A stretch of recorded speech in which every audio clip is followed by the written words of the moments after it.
Yeah, what's going on? Yeah. Let's have that conversation first. What is going on? I wish I knew what was going on. I don't really talk to nobody about what's going on. I show up and do my Yeah, be honest. I don't really get into the semantics. All I know is Gil want to do his own. Yeah, I just see him making calls to people. So hold on. Gil is I'm Michael, not trying to get Gil mad. is Michael Jackson, bro. We the Jackson 5. Okay. So who left? Mike did Gil leave or did they kick Gil out? You can't kick Gil out and we stay. That don't make no sense. So Gil left. Gil, yes or no? Don't start. I can't say Gil left. I feel like Gil be ducking me because I be tearing. That's how I feel. I feel like I be tearing when Gil can't handle that. Gil want to win. I be tearing up. I'm not gonna lie. I be tearing. He don't like, and I'm the nigga that just be going against the grain all the time. I done had a nigga say, man, I ain't come on here to argue. I'm like, nigga, we here. It's a debate show. What are you talking about? You didn't come here to argue. This is what we built. We built the whole platform on arguing. The reason they tuning in is they want to see what we're arguing about today. What do you mean? So it's like he got fatigued on it. It's like, I'm not about to go here argue with this nigga no more. But I'm playing a character, so it's not like this is who I like. My personality is not the man, I'm gonna go against the grain just cause. Right. Like, I'm strategic. I'm very, very intelligent. So it's like, all right, what we talking about today? Are you gonna take that stance? I don't like that shit. So but everybody else going, politically correct. But you embrace being the agitator. I've been the agitator all my life. But I'm gonna try to stay on track. So, but as it stands, because on the outside looking in, from the ignorant fan that don't know no better, correct this for me. They like, you let the white people come in and replace them with Skip. Just say that, yeah. That's not. What is not the it. truth of the matter? That's not it, man. That's not it. I'll say this because I don't want to be speaking for nobody because nobody has said. Don't say nothing out of nobody but Gil has said anything.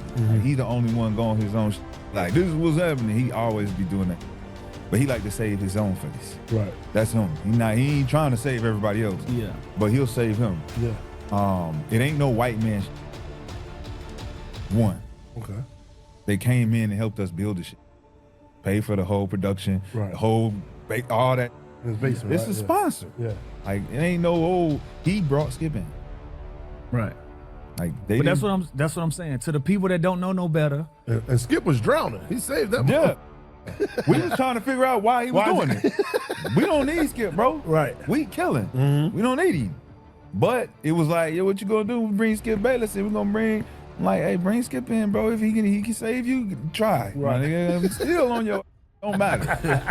Where you go, who you got in here, I won't. So brought Skip in, and I think it was the indictment thing that kind of, got everything kind of tied down. You know what I'm saying? It's like, that's a strong thing, bro. Yeah. That ain't nothing easy to deal with. Yeah. And then, Gil is Gil, bro. Like, he feel like he could carry weight.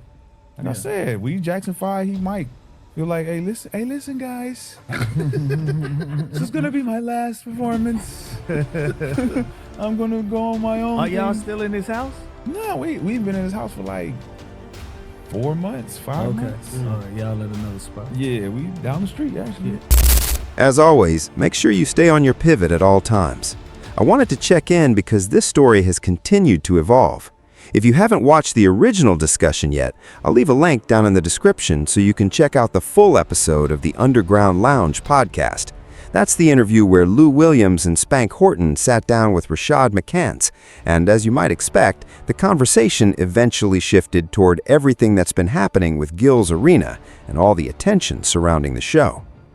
I took the time to watch the entire interview, and honestly, it was a really good conversation from start to finish. They touched on everything from college basketball to the NBA, shared stories from their careers, and reflected on different experiences they've had along the way. Even if you take the Gil's Arena discussion out of it, there was still a lot of interesting content, so I definitely recommend giving it a watch if you haven't already. But naturally, the part that caught everyone's attention was when the discussion turned to Gilbert Arenas and everything that's unfolded recently. At one point, Lou Williams asked the question that just about everyone has been wondering. He wanted to know what had really been happening behind the scenes and what ultimately led to the situation playing out the way it did. The interesting thing is that even after Rashad responded, there still wasn't a complete explanation. His answer moved between several different topics, and if you followed Rashad over the years, you know he's mentioned before that he sometimes plays into a certain personality when speaking publicly. Because of that, some of his remarks felt lighthearted, while others seemed much more serious, making it difficult to know exactly where he stood. As the interview went on, Rashad almost presented the situation as if it had become a rivalry between him and Gilbert. His overall point was that Gilbert no longer really wanted him around. That eventually led the conversation towards Skip Bayless. Rashad suggested that Gilbert bringing Skip into the show changed the overall dynamic. To be fair, though, Gilbert has already acknowledged publicly that he was the one who helped bring Skip onto the platform, so that part wasn't exactly new information. At the same time, there's another perspective that's worth mentioning. Before joining this project, Skip Bayless wasn't attracting the same level of attention he once had. His previous platform wasn't creating the same amount of buzz, and a lot of viewers had stopped keeping up with his content consistently. Because of that, some fans believe Gilbert actually helped restore Skip's visibility by bringing him into this new setting. Whether you agree with that viewpoint or not, it's definitely an opinion that's been shared by plenty of people following this story. Rashad also made another point that deserves a little context. He referred to Gilbert Arenas as the Michael Jordan, or centerpiece of the entire operation. And when you think about it, it's easy to understand why many people see it that way. After all, the show is literally called Gil's Arena. Gilbert's name is tied directly to the brand, so it's only natural that he's viewed as the face of the entire project. That's a big reason why so many fans continue paying close attention to everything he says about the future of the show. The challenge is that there are still a lot of unanswered questions. Despite all the interviews, social media posts, and public reactions, no one outside of the people directly involved seems to know the complete story. Gilbert has shared different pieces over time, but he still hasn't sat down and provided one detailed explanation that walks through everything from start to finish. Rashad even acknowledged that during the interview, pointing out that nobody has truly given a full breakdown of what happened behind the scenes. That being said, other members of the cast have addressed the situation. One of the most notable comments came from Nick Young, better known as Swaggy P, who publicly stated that everyone was fired.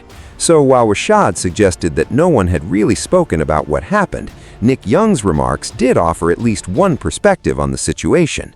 Whether that's the entire story or only part of it is something fans are still trying to piece together. Another interesting moment from Rashad's interview was the way he talked about Gilbert on a personal level. At one point, he gave Gilbert credit, saying he'd always respected him, and acknowledging that Gilbert was the one who originally brought him onto the show. But later in the discussion, the focus shifted more toward Underdog, with Rashad highlighting the company's role in helping support the podcast. That's where some viewers felt the overall message became a bit inconsistent. To be fair, Underdog absolutely played a role in the show's production, marketing, and overall presentation. There's no question that when a company invests resources into a project, it can help accelerate its growth. At the same time, it's also important to remember why that partnership came together in the first place. Companies typically don't invest in something unless they already see potential. Gil's Arena had built momentum before the partnership. Gilbert already had an established audience, and his name was the foundation of the brand. That's what made the opportunity valuable from the start. So yes, Underdog helped improve the production and expand the show's reach. Both of those things can be true at the same time. Gilbert already created a platform that attracted attention, and Underdog partnered with it because they believed the brand had room to grow even further. Another topic that surfaced throughout the conversation was the question of who had control behind the scenes. Earlier this year, fans noticed the show's release schedule had started to change, with fewer episodes being published. That immediately sparked speculation that something bigger might be happening internally. Once viewers saw those changes, they naturally began asking who was making those decisions and whether everyone still had the same level of creative control. That's also why discussions about executives and ownership started circulating online. Some people believed outside management may have been making major decisions, while others suspected there were disagreements taking place behind the scenes. At this point, though, much of that remains speculation because there still hasn't been one detailed explanation that fully lays out everything that happened. There's also another part of this story that can't simply be overlooked, and that's Gilbert Arenas' ongoing legal situation. Regardless of anyone's personal opinion, legal matters like that can influence public perception and become part of the conversation surrounding a brand. At the same time, it's important not to reach conclusions before the legal process has run its course. The case is still ongoing, and as with any legal matter, the facts will ultimately be determined through that process rather than public speculation. Until then, everyone will simply have to wait and see how it all plays out. When it comes to Gil's arena, though, Gilbert Arenas still has his own platform, and it appears he's putting together the next version of the show, with several familiar faces joining him. We already know Josiah Johnson is expected to be part of that next chapter, and there's little doubt that Nick Young will also continue to play a role moving forward. Personally, I still tune into the show because I enjoy hearing former NBA players talk about basketball from first-hand experience. These are people who lived that life, competed against the league's best, and can offer perspectives that fans don't always get to hear. And if I'm being honest, I also watch for some of the debates and arguments. Those moments have always been part of what made the show so entertaining. Looking back at Rashad's interview, I think he leaned into his entertaining personality a little more than usual. At the same time, he did raise a few points that sparked genuine discussion. However, there was one part of his argument where I saw things differently, and that involved his conversation with Lou Williams about Stephen A. Smith and what happened around Lou's draft night. Rashad brought up the criticism Stephen A. Smith directed at Lou Williams when he was drafted, including the comment about Philadelphia practically handing jerseys to his family. The way Rashad described it, he viewed those remarks as Stephen A. disrespecting Lou during one of the biggest moments of his life, especially with his family there to witness it. Now, Rashad also acknowledged that Stephen A. eventually apologized for those comments. Even so, I think there's another perspective worth considering. Lou Williams explained that he never viewed those remarks as motivation because in his mind, he had already proven who he was. He pointed to everything he accomplished before reaching the NBA, including his success in high school and the recognition he earned before being drafted. Lou's point was essentially, how can you question what I've accomplished when I've already shown the kind of player I am? And honestly, that's where the discussion shifts toward respect. At the end of the day, there's a clear difference between criticism and disrespect. Athletes understand that criticism comes with the game, but when someone feels their work, achievements, or journey are being dismissed altogether, that's when it starts to become personal.